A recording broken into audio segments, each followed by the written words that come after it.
Hello students, welcome to this video lecture.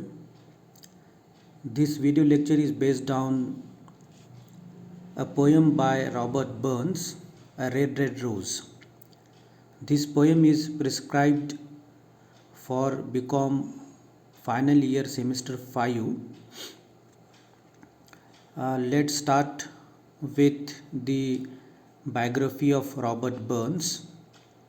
Robert Burns, born in 1759 and passed away in 1796. Robert Burns is called as Scotland's favorite son, and he is also regarded as National Poet of Scotland. He is very popular in Scotland, and some years ago he was voted as the greatest Scot of all times. His poems have been celebrated internationally. He wrote in English and Scottish dialect. Here in the picture you can see the map of United Kingdom, and England is there. Then on the top of the map you'll find Scotland, and then Ireland is also you can see in the map. So all these three states unitedly called as United Kingdom, and Robert Burns is from Scotland. The speciality of Robert Burns is that he wrote in English as well as in Scottish dialect. He has also collected some poems, folk songs to preserve them. Some of his collection of songs. Here the title is in Scottish language.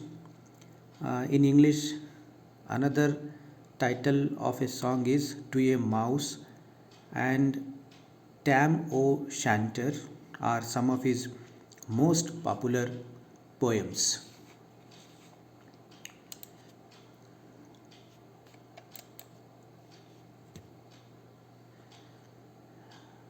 Robert Burns in this poem very artistically draws a picture of his profound love. In this poem, A Red Red Rose, here the poet has appointed a speaker in the poem, or we can say the poet himself is speaking. So the poet presents two similes in this poem, A Red Red Rose. The first comparing his love to a rose, and the second comparing his love to a melody. The speaker also uses repetition to echo his sentiments. He addresses his beloved, proclaiming that his love will stay still until the seas dry up and the rocks melt with the sun, because his beloved is so adorable for him. And for some reasons in the poem, in the third stanza, the poet or the speaker of the poem has to go far away from his beloved, but he promises that he will return even if he has to travel thousands of miles to win her back. What is very attractive for the reader in this poem is the metaphorical representation of love through natural phenomena of the sea and the sun. And the speaker addresses the young lady as Bonnie, that means pretty. This poem is straightforward in language, sincere in feelings. The poet's feelings are like a clear lake, give the readers a precise glance. This is in short. We are going to understand the poem in detail. The poem A Red Red Rose that we are studying is very popular, and in most of the anthologies prescribed for the students, it is prescribed.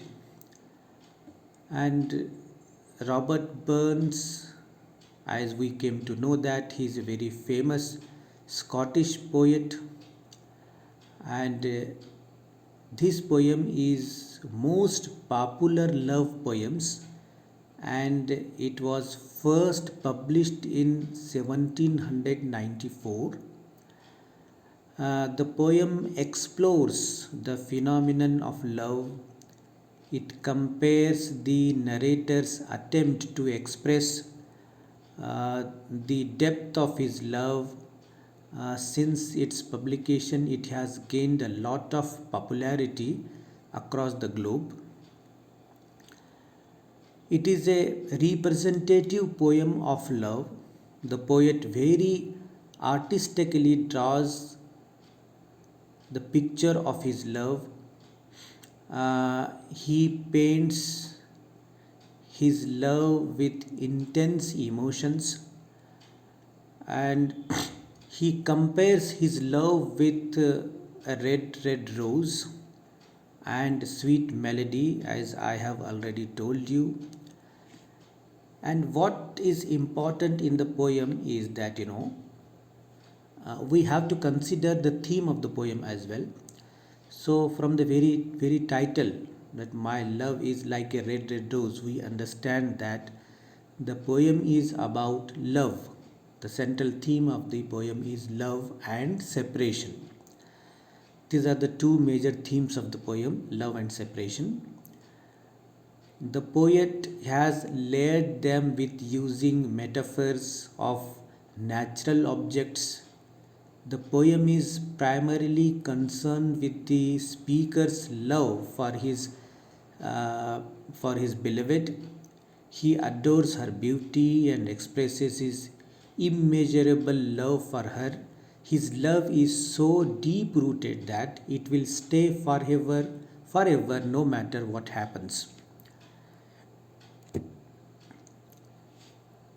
So, in stanza 1, let me read stanza 1. Oh, my love is like a red rose that's newly sprung in June. Oh, my love is like the melody that's sweetly played in tune. So, here the spelling of love is different. It is Old English. In modern English, the spelling is LOVE. So, in stanza 1, the speaker's love is conveyed through conventional image of rose. So, red rose is obviously a symbol of love and passion. The repetition of the word red signifies the passion of the poet for his beloved. The phrase newly sprung indicates the freshness of his love, but the poet is aware of the fact that his beloved's beauty and his love cannot remain frozen in time. Perhaps it is the speaker's recognition of the rose's brief beauty that compels him to pursue another metaphor for his love. Next, he chooses to compare her, his beloved, to a lovely melody from a song. But this is also a temporary form of beauty. While a song may be sweetly played in tune, it too is a product of time, of beats and measures. When we move to the next stanza, stanza 2, it reads like this. So fair art thou, my bonny lass, so deep in love am I, and I will love thee still, my dear, till the seas gang dry. Gang dry means gone dry. Bony Lass. Bony, this word is Scottish dialect. This word is also used in Northern England dialect also. Bony means beautiful or handsome. Lass means a young woman, a girl. So in this stanza, second stanza, I mean to say, uh, in this stanza we come across the word love repeated. It reveals the elusive nature of the concept of love. When the speaker says, I will love thee still, he plays on the concept of time. The line seems to indicate that the speaker will love continuously forever, but the following line does not put a limit on the amount of time he will love. His passion will continue till a certain time when the seas gang dry, means gone dry. Though the prospect of the seas drying up seems remote, it is not possible to, the seas will not get dry permanently. It seems that the poet or the speaker of the poem wants to say that his love will remain forever. And here his sentiments are very romantic, and the speaker is saying his love will last for a long time, but that it is not eternal in the purest sense. So he says that he will continue to love till seas gone dry. Here the poet is trying to tell that he will love her permanently. In the third stanza, the poet says, till the seas gang dry, my dear. Once again he repeats, my dear, and the rocks melt with the sun. I will love thee still, my dear, while the sands of life shall run. Here the image of the clock of sand is there. So therefore you will see in the picture.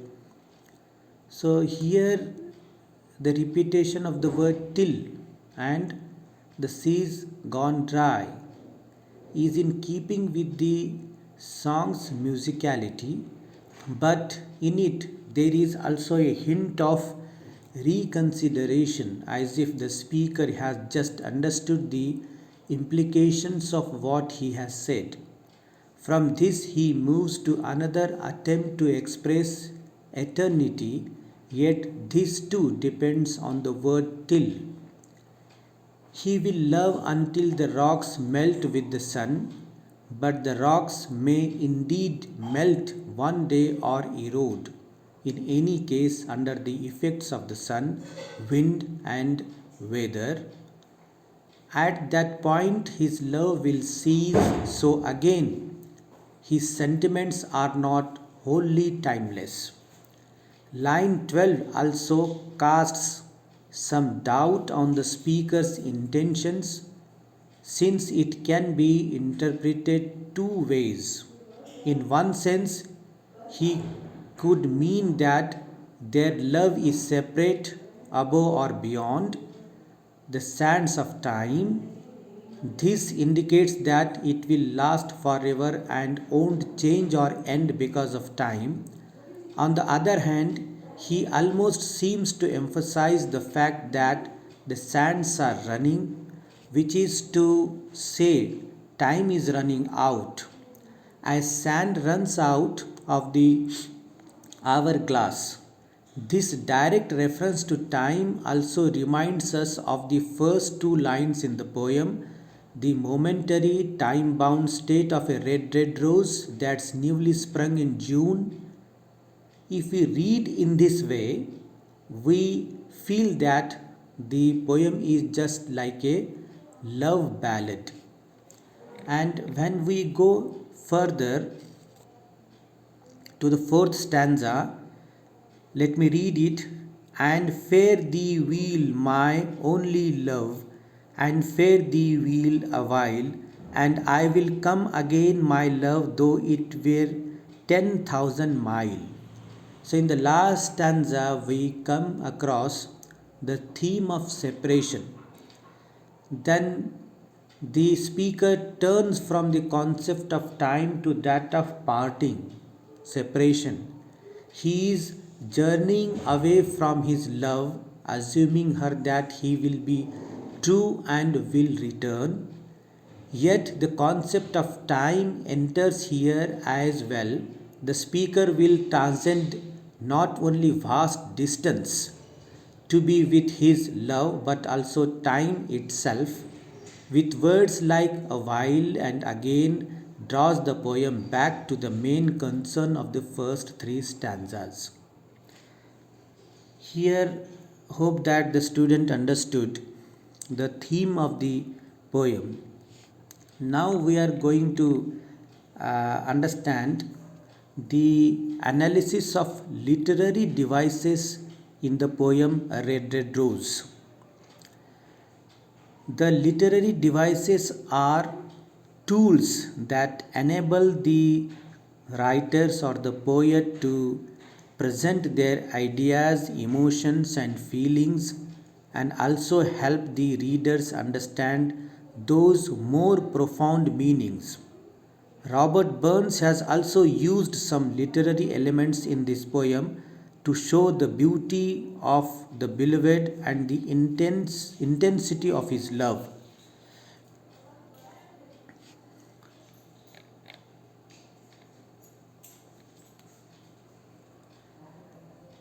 The analysis of some of the literary devices used in this poem has been listed below. Simile. Simile is a device used to compare an object or a person with something else to make the meanings clear to the readers. There are two similes used in this poem. The first is used in the first line. Oh, my love is like a red, red rose.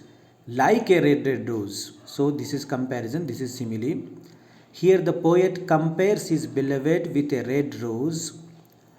The second is used in the third line. Oh, my love is like a melody. Here, the poet compares his love with sweet melody. Then the second literary device we come across in this poem is consonance. Consonance is the repetition of the consonant sounds in the same line, such as the sound of L in and fare thee wheel a while, and fare thee wheel a while. So L sound is repeated. This is consonance. Then we come across another literary device, that is enjambment. Enjambment refers to the continuation of a sentence without the pause beyond the end of a line or couplet or stanza, such as, oh, my love is like the melody that sweetly played in tune. After melody, you will not come across any comma, any full stop, or anything. Then